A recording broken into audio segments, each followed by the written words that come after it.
Mardi soir, même séance que mardi dernier, ça bouge pas. Euh, que dire? Depuis septembre, du coup, j'ai pris mon job de kiné. Beaucoup de bilans, donc c'est bien. Beaucoup de. Là, il faut que je me fasse la main tout seul. Ça veut dire que j'ai de la chance d'être bien entouré, d'avoir des gens qui répondent à mes questions quand j'ai un questionnement. Comme si j'étais toujours un étudiant, mais c'est comme ça qu'on apprend. Et du coup, quand on fait un bilan, peu importe, je pense qu'en préparation physique, c'est la même chose. On teste, on veut avoir une image de la personne, enfin une idée de ses capacités physiques, cognitives, tous les adjectifs que vous voulez. À force de tester, je me pose la question sur la pertinence de mes tests. Déjà, par exemple, un Sorensen, quand on est en planche pour voir au niveau de la chaîne postérieure comment on est, je crois que la moyenne pour les femmes c'est 3 minutes, pour les hommes 2 minutes 30. J'ai rarement vu quelqu'un qui l'ait fait. Problème de dos ou pas. Enfin si, j'ai vu des gens qui le font, pardon, je sais plus parler, mais pas trop au cabinet. Pourtant, on a des sportifs. Euh, et en fait, je me pose la question sur la pertinence des fois de ces tests, parce que par exemple, surtout sur de l'isométrie, au début, quand la personne ne connaît pas le mouvement, eh ben, il y a beaucoup un aspect mental aussi qui est bien, parce que du coup, l'isométrie longue, elle apporte cet aspect se battre, résister. Mais sur un test, bah, une personne, elle peut lâcher parce que le mental il lâche. Parce que ouais, rester 2 minutes, ça fait chier, c'est bon. Mais du coup, le test il est biaisé en soi. Et je me pose la question des fois de quelle est la pertinence, par exemple, de l'isométrie longue, sachant que un être humain c'est bien plus complexe qu'un robot mécanique. Ça veut dire que justement il y a cet aspect mental qu'il faut prendre en compte aussi. Et si la personne a lâché, c'est peut-être pas parce que sa chaîne postérieure est faible, c'est peut-être parce que le mental, ce jour-là, elle n'a pas envie de pousser plus, quoi. Donc, ça, c'est une réflexion que je me fais sur les tests et en particulier sur celui-là.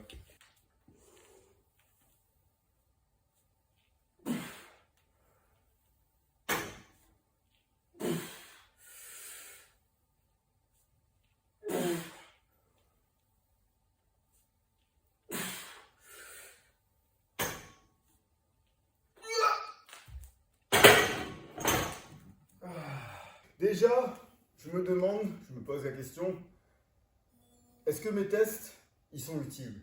Ça veut dire, est-ce qu'en fait je teste pour tester?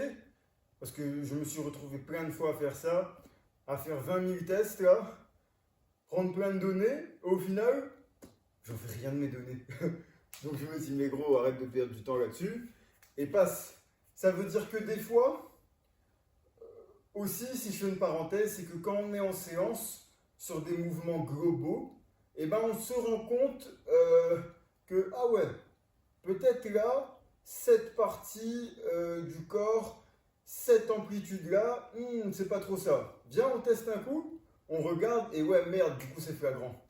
Donc, si on est un peu limité par le temps, et que, ben voilà, en kiné, c'est 30 minutes une séance, le bilan c'est 45 minutes ici, euh, franchement, on ne peut pas faire une cartographie de la personne de A à Z, il faut aller à l'essentiel, et voilà, il faut aller à l'essentiel, et du coup trouver des tests qui, je me parle à moi, qui vont me servir et qui auront un réel impact sur ma pratique. Ensuite, est-ce que moi-même, j'ai testé mes tests? Sans mentir, là, du coup, là, je me suis remis un peu en question là-dessus ce week-end. Et dans ma batterie de tests, il y a plein de trucs que j'ai pas testé en fait. Vraiment. Pousser l'effort. Par exemple, je sais que pour les ligaments croisés, on va demander du pont fessier, glute bridge là, sur un bloc en unilatéral et envoyer le max de reps. Il y a des critères. Par exemple, je sais qu'en fonction de la phase, des fois il y a un critère 20 reps minimum. Mais est-ce que moi je l'ai déjà passé? C'est ça la question. Et même si j'ai passé 20 reps minimum, on s'en fout. Mais est-ce que j'ai déjà vécu ce test? Voir, encore une fois, c'est l'allusion à laquelle je faisais. Ben, il faut tester ces exercices, mais il faut aussi tester ces tests. et comprendre, ok, à quel point je vais devoir pousser là-dessus. Quel focus, quelle consigne je vais pouvoir donner à la personne qui va réaliser le test pour qu'elle ait toutes les informations et soit plus à l'aise. Donc, il faut que je teste tous mes tests, voilà, et il faut que j'en trouve des meilleurs. Parce que, comme dit, tester pour tester, c'est quelque chose, mais si j'en fais rien après, ça ne me sert à rien, c'est de la perte de temps, donc voilà. Il faut que je me crée un arbre décisionnel. C'est un joli mot dit comme ça, mais en gros, il faut que je me crée un système pour mieux gérer ce que je veux faire. Mais du coup, ça prend du temps de se créer un système, parce que quand on se crée un système, en tout cas je le vois comme ça, c'est que je m'inspire de plein de systèmes différents, et en même temps, je rajoute ma patte dessus, et du coup, je crée le mien.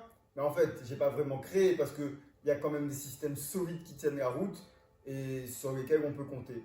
Mais des fois, on se rend compte qu'il y a des systèmes qui se contredisent, voilà. Donc, il faut mettre en pratique, il faut tester, et après, il faut créer son truc, sans forcément dire, ah ben ça c'est mon système à moi, c'est un truc de fou, c'est révolutionnaire. Non, mais juste, ok, bah, je prends un peu de ce système, parce que ça, je trouve ça bien, je prends un peu ici, ça, je trouve bien, ça, je trouve bien, bref, un truc qui me parle à moi. Et du coup, j'ai essayé de le faire en fonction des articulations. C'est compliqué, mais en fait, j'ai vu un exo de fou l'autre fois. Je traîne un peu sur les réseaux et je vois.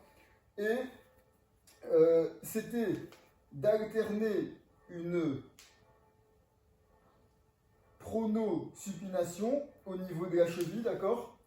Et du coup, en gros, avec un pied fixe au sol, je ne sais pas si on voit d'ici, mais c'est comme si au lieu de faire supination, pronation,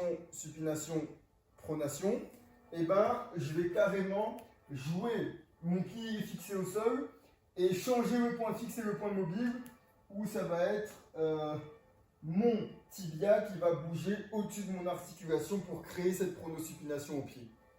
Et j'ai trouvé ça ingénieux parce que j'y avais jamais pensé.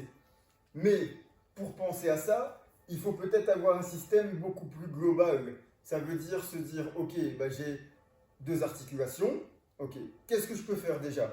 Je travaille en mobilité, déjà je fais varier les points, point fixe, point mobile. Donc déjà, si j'ai déjà ça en tête dans mon système, c'est simple. En fait, je peux appliquer ça à tout ce qui est applicable au niveau des articulations du corps humain. Donc, premier point là-dessus aussi.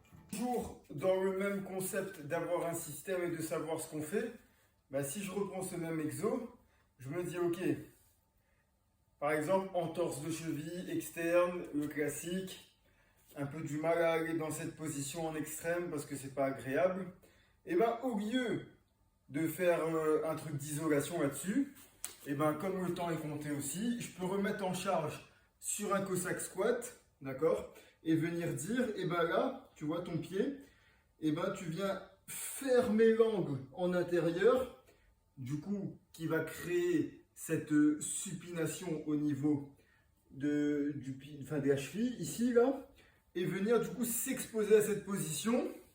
Chemin inverse, du coup, là, je rentre un peu dans ma flexion dorsale, ce qui est très bien aussi, et on repart. Et du coup, avoir cette consigne, là, sur un mouvement global, faire 2 en 1, et au moins je sais ce que je fais, je sais que je suis en train de renforcer mon membre inférieur, que je suis en train de venir chercher un peu cette position extrême où la personne ne veut pas aller et où les tissus sont encore un peu raides là-dessus, et chercher aussi ma flexion dorsale. Donc, c'est pas foutre un exercice pour foutre un exercice, mais c'est être précis et savoir ce qu'on fait. Voilà. Donc, il faut que je me crée un système.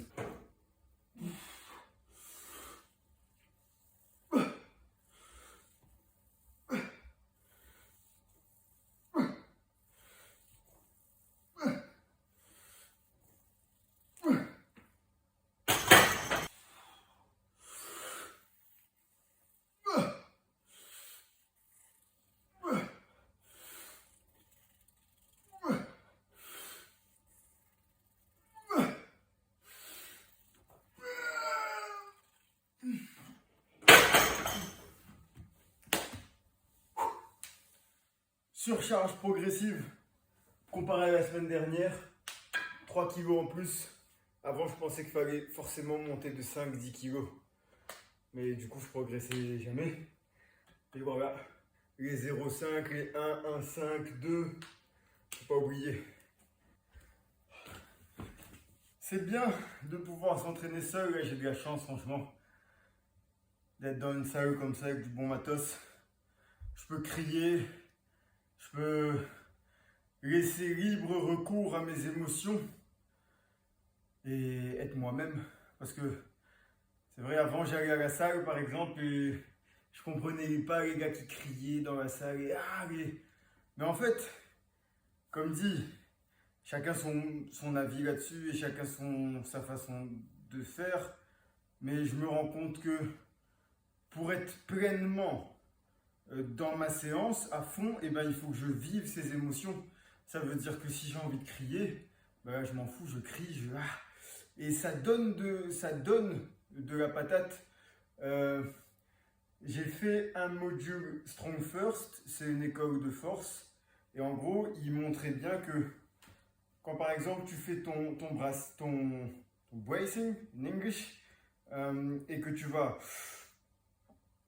avant un lift, un soulevé de terre par exemple, et ben le fait de grogner ou de faire un cri, genre ça paraît con comme ça, et ben ça augmentait, ça te donnait un pourcentage de force en plus. Je sais pas si vous me suivez, mais voilà. En tout cas, le gong a sonné là. Let's go!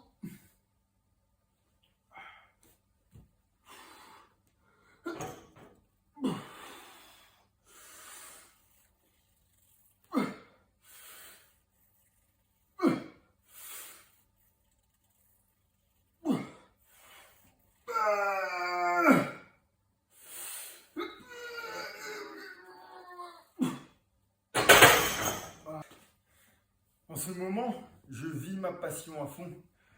Passion de la kiné, de l'humain, et voilà, de me casser la tête. J'aime vraiment ça, et je me rends compte que les gens qui sont bons dans ce domaine, ils aiment ça aussi, et ils se l'imposent, de réfléchir, de cogiter. Et en fait, je sais pas où j'ai vu ça, mais quelqu'un disait ça, et c'est vrai que ça m'a parlé, c'est qu'on avance avec le doute tout le temps. Ça veut dire qu'on va proposer telle ou telle chose, mais il ne va pas y avoir d'effet immédiat. Ça veut dire qu'on n'a aucune certitude sur si ça va marcher ou pas. Donc c'est du doute en soi, de l'incertitude. Et justement, on avance avec ça. Et voilà. Donc, faut se remettre en question, mais en même temps, il faut faire confiance au processus. Mais en même temps, on n'a pas la réponse. Ça veut dire que, des fois, on a la réponse, on pense connaître ce qui est bon pour tel ou tel cas, mais ça se trouve que, c'est l'exception à la règle, ou bien ça va pas se passer comme ça. Des fois, ça se passe beaucoup mieux que ce qu'on imaginait. Donc, dans tout ça, comment être bon? Comment être bon dans son domaine? Comment faire du bon travail? Et comme on est dans l'incertitude, des fois ça peut mettre le doute. Genre, ah putain, mais en fait ça je sais pas, ça je sais pas. Franchement, honnêtement, je viens de commencer en plus en septembre. Il y a 40 000 trucs que je sais pas. Des fois des trucs basiques. Mais, ok, est-ce que je vais aller revoir ça? Ou est-ce que à chaque fois que je vais tomber sur cette lacune que j'ai, ou cette méconnaissance, je vais toujours buter, ah ouais merde, je sais pas. Et j'engage pas le processus plus loin que ça. Mais en fait, si, je pense, du moins j'espère, que c'est comme ça qu'on devient bon. C'est qu'on engage ce processus de putain, je sais pas, ok, fais chier, mais je veux savoir et je saurai la prochaine fois. Et aussi, ça permet de se casser la tête un peu parce que du coup, des fois on fait ça sur des heures, souvent sur des heures où on n'est pas payé, ou voilà, c'est du temps libre pour soi. Bon, je sais pas, je me perds. Bref, être bon égale se casser la tête, point d'interrogation. J'espère que oui, parce que je me casse beaucoup la tête.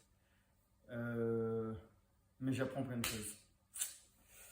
Dernière série. Et après, on se casse. Ah.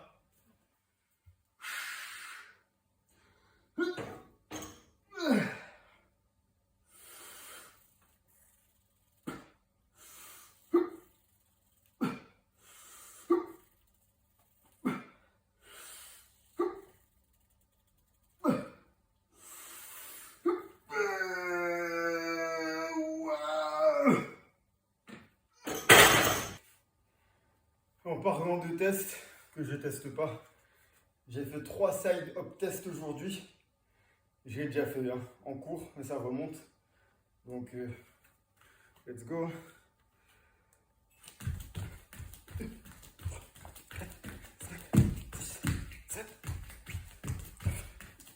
Et 7,90. Bien.